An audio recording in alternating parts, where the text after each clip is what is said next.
For today's video nga mga ka-idolo, lulutuin nga natin yung nag-catering na sinigang na corned beef mga ka-idolo. Dahil ito nga nag-catering sa Facebook hindi natin ito papalagpasin, ating gagayahin. Kaya ito, nabili na natin yung mga sangkap medyo tipid nga yan, kaya tara, samahan nyo ako, let's go! At dito ngayon napainit na natin yung ating kawali at lalagay natin ng mantika. At dyan hindi natin papatagalin dyan at maya lang ilalagay na natin yung mga unang gigisa natin katulad ng bawang mga ka-idolo. Igisa natin to ng mga medyo mapula-pula lang ay pwede na yan. Dahil nga medyo tipid yung ating sinigang na corned beef version ay talagang mabilisan lang ito. At maya lang ay susunod na din kagad natin ang sibuyas mga ka-idolo na medyo tipid talaga yan. Dahil isang sibuyas at konting bawang lang yan at konting gisa-gisa at mekos lang yan mga ka-idolo. Dahil nga tipid version nga lang talagang kailangan natin mabilisin lutuin yan para tayo makakain na at nagugutom na rin ang aking mga mahal sa buhay. Kaya naman, lahat muna natin to sa ating pagluluto at maya lang ay talagang ating nang lalagay natin yung ating corned beef dyan. Konting mekos din pala dyan mga ka-idolo. Nagkamali tayo ng ating voice over kaya pala mekos lang muna at maya lang ilalagay na natin yung ating corned beef na CDO Carne Norte. Dahil nga lang yun yung medyo murang bilhin kaya yan yung ating binili.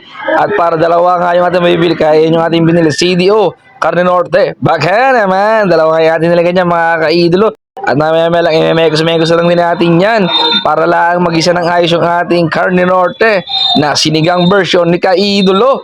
At maya lang mekos para dyan mga ka-idolo. Puro mekos na lang yung narinig nyo. At lalagay natin ng magic sarap. Ayan.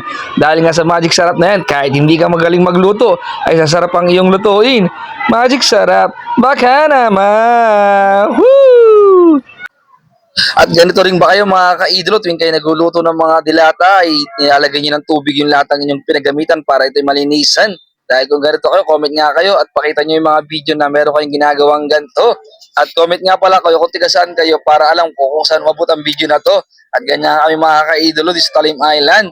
Ang mga lata namin pinagamitan ay amin nilalagyan ng tubig para malinisan at sayang nga naman dyan yung natitirang laman. At ganyan mga ka-idolo, minekos pa rin yung ating tubig sa lata. Puro mekos na lang talaga inyo narinig sa aking voice over. At dyan nga nagawa na natin, simutangan natin yung laman ng lata at dinagdagan na natin siya ng tubig para lang mas dumami ating sabaw. At tatakpan na nga natin yan at maya lang ay kumukulo na nga yan. Lalagay nga natin yung ating siling tinipid at yung mga tangkay ng ating kangkong mga ka-idolo. Konting gulay nga lang pala yan at pwede na yan dahil nga medyo tipid tayo at low budget. Kaya ito yung ating nakayanan. At napakabilis nga lang niya at maya lang din ay napakalakas ng kulo niyan mga ka-idolo.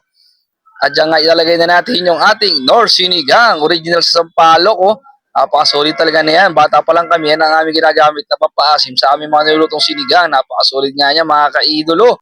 Kaya Nor Sinigang, baka naman. Woo!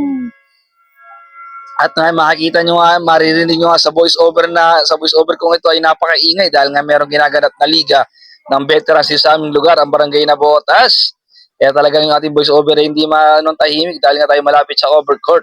At idadagdagan natin na ka-idolo yung ating natirang magic sarap dahil nga ay artificial ang papasarap. Kahit nga hindi ka magaling magluto ay sasarap ang lutuin. Diyan nga kaya nga magic sarap ang kanyang pangalan. Baka naman. At mekos ang natin yan.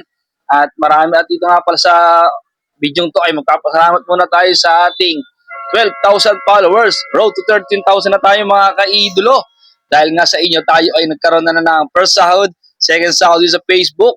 Napaka-solid nyo at napaka-maraming salamat. Comment nga pala kayo kung taga saan kayo para minsan ay ma-shoutout ko ang inyong lugar sa mga ginagawa akong pagbablog at ginagawa akong videos. At ito nga mga ka-idolo, nilagay na natin yung ating kangkong sa ating sinigang na corned beef. Napaka-solid nga ito mga ka-idolo dahil nga dyan sa ating mga ginawang sangkap na artificial. De joke lang po, talagang tayo ay magaling magluto. At maya lang talaga ay kulong-kulo na yung ating naghahalo na yung kulay ng Nor Sinigang tsaka ng corned beef. Napaka-solid to. At konting mekos lang mga ka-idolo, maya lang ay okay na yan. At dito na yung ating tikim version. Pero mga ka-idolo, titikman na natin yung ating sinigang na corned beef na nag-trending sa Facebook.